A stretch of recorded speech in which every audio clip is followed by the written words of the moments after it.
All right, everybody. So the new era battle came out this afternoon, Dark Decimation, and I know some people are struggling with the early tiers. Scribe put out some great videos showing people how you can get with the 4 stars and G12s through a lot of those early tiers, and I definitely recommend watching his videos there because he puts out some really, really great stuff. However, I am talking to a different audience, and that is those of you who wailed on Spider Legs Maul, but maybe weren't so sure if it is worth it for you to bring your other characters to high relic levels.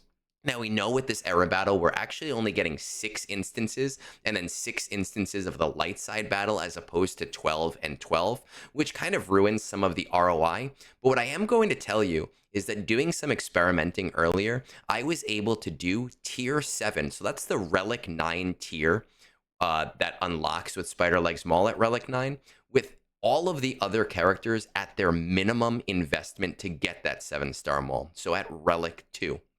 And that's a pretty cool thing because Spider Legs Maul is one of those characters that's just worth bringing to Relic 9 or to Relic 10 anyway. So if you're able to bring him up to that level, why not get all of those free materials on top of it? And I will be honest, it didn't actually take me that long to do this. With that said, we are doing this a little differently. Because my wife works from home, I actually had to film this video on mute. So we're going to talk through what I did and how I did it. And I'm going to show you my modding for that after the drop and after the intro. But if you find this helpful, don't forget to hit the subscribe button. And if you know somebody that is going to find this helpful, make sure to share it with them so that they can get their materials. So with that said, let's get ourselves started.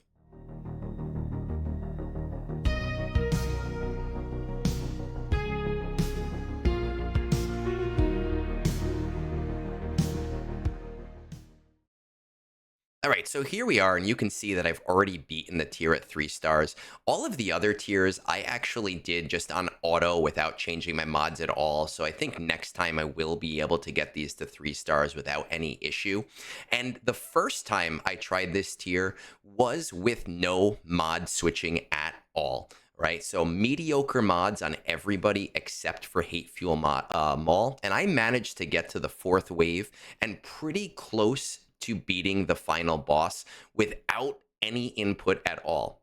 With that said, afterwards I decided to put on some god mods on my characters, go through it again, and then try to manual through it, and it only took me about 3 tries. So let me show you what my mods look like. And I know if you're in the end game, if you're a whale, if you're somebody that has a lot of time invested in this game, it shouldn't really be too difficult to put together a mod set like this, right? Maul is all health primaries on basically anything that we can put a health primary on, but his actual stats are here. Very fast at 306. Right. And let's go on to IG90, who really is the only other character that I felt was semi-important, right? Tenacity and speed mods. I modded, basically I went to .gg, I looked at the primaries everyone was using, I matched those up, but these are the stats that I'm looking at here. Very, very fast IG90, which I do find to be a little bit important here. All right, so we're going to go to Darth Vader. Where is he? Dual Zen Darth Vader, still Relic 2. Offense and health mods.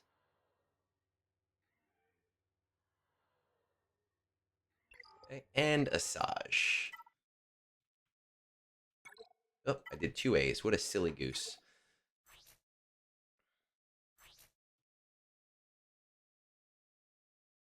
There we go. Now, again, the first time I did this was with everybody except for Hate-Fueled Maul having very mediocre mods, and I got very far, and I think it would have been possible, but I want to make things as easy as I possibly can. Now, with Darth Maul, he is Relic 10. Where is he? Oh, Maul. He is Relic 10 because I just feel like that's a great investment at this point, but I truly believe you can do this at Relic 9, and that Relic 9 to Relic 10 match didn't actually do that much for me. Okay, so let's switch over onto the video. We'll see it right over here, right? Pop in. I'm using IG90 lead. Now, the important thing here is that in phase one, the only character that's actually deadly to you is Chewbacca here in the back. So, what I found was that I wanted to just basic with IG-90, right? Not use the W because I want to get to Chewbacca as quickly as possible. I'm starting with my E on Asajj. I don't actually think it matters that much, but I'm passing my turn over with the E, and I'm using with Hate-Fueled or Duels and Darth Vader his AoE to kind of get everybody debuffed and good to go. At that point, I have buff immunity, and I can go and I can target Chewbacca. Now, if Chewbacca goes first, and I've had this happen a few times, if he kills everybody except for Hate-Fueled Maul, you might as well restart.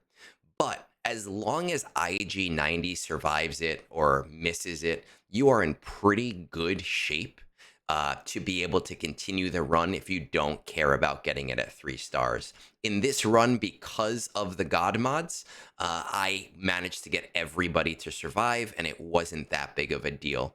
In past runs, before I switched on the God mods, I would end up with just IG-90 and Hate-Fueled Maul, and that is how I got pretty close to the end. Right? I'm going to use that AoE. I'm going to call everybody to assist. Okay. And you're going to see that with that fracture from the basic, Chewbacca doesn't even get a turn. At this point, nobody is dangerous. Because Hate-Fueled Maul has Mark, there is no other AoE going on in this match. You can literally throw it on auto for the next couple of phases. You see, they keep hitting him, they do nothing. I obviously wanted to take out Stormtrooper Luke as my second character because Stormtrooper Luke has the call to assist on everybody.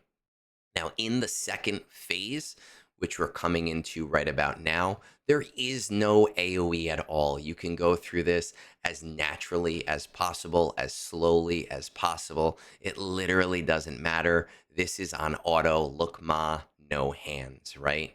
Everything's happening. They barely take turns. And when they do very, very, very little damage. In the interest of speeding this up just a little bit, we're going to kind of skip ahead because it's uneventful. Once we get to the third phase, once again, there isn't too much concern here with these characters.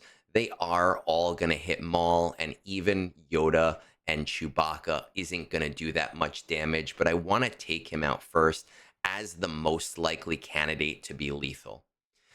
In this run, I actually did slightly mess up because right around when Tarful gets to half health in earlier runs of testing, I would take it off of auto, and this is where I am going to take it off of auto, and I'm going to auto basic because I want to come into the next round with all of my cooldowns off cooldown. Now, in this run, that didn't happen, but it's okay. It wasn't a big deal. Everything worked out just fine, right? Going into that fourth round, Savage is lethal. Don't worry about Maul right now because Darth Maul can't heal past his certain thresholds. Savage can become incredibly lethal with that not insta-kill, with that massive damage hit as Maul gets down. So we want to take him out right away. And this is the only part that I did really on manual, right? To make sure that I could take him out, to make sure that I could fracture him, right? And drop him as fast as humanly possible. Okay, and you see we're doing our damage, we're doing what we have to do, and he's going to come down once Maul gets his turn, even before Maul gets his turn. At this point, with Maul being the only one up, we hit auto again, right? No big deal, no problem. We did a super nice job, and Maul does not revive, so you only have to take him down the one time. You see, he's not really doing any damage to my team overall, even though my team is Relic 2. Okay, so super nice, super easy, super quick. No other investment needed. Now, if you want to go to tier 8, I've heard it's actually very easy with everybody at Relic 9. I don't personally recommend it. just because there is no return on investment there. I think that Darth Vader has some use at Relic 9. I think that IG-90 has some use at Relic 9. I think Asajj is going to get lost in the tracks there, and it's maybe not as worth it to go to Relic 9 with Asajj Ventress, right? So that's my opinion there. That's how to do it. I hope that you guys found this helpful. Again, I know that this is only relevant to about 4,000 people who have Spider Legs Maul at 7 stars. But for those of you that do, who maybe are in a position where they cannot bring all of these characters to higher relics right now, here is your opportunity to say, hey, you know what? I can make use of these era battles in a meaningful way, in a reasonable way, without having to overinvest. With that said, don't forget to subscribe. Peace out. Have a great rest of your night.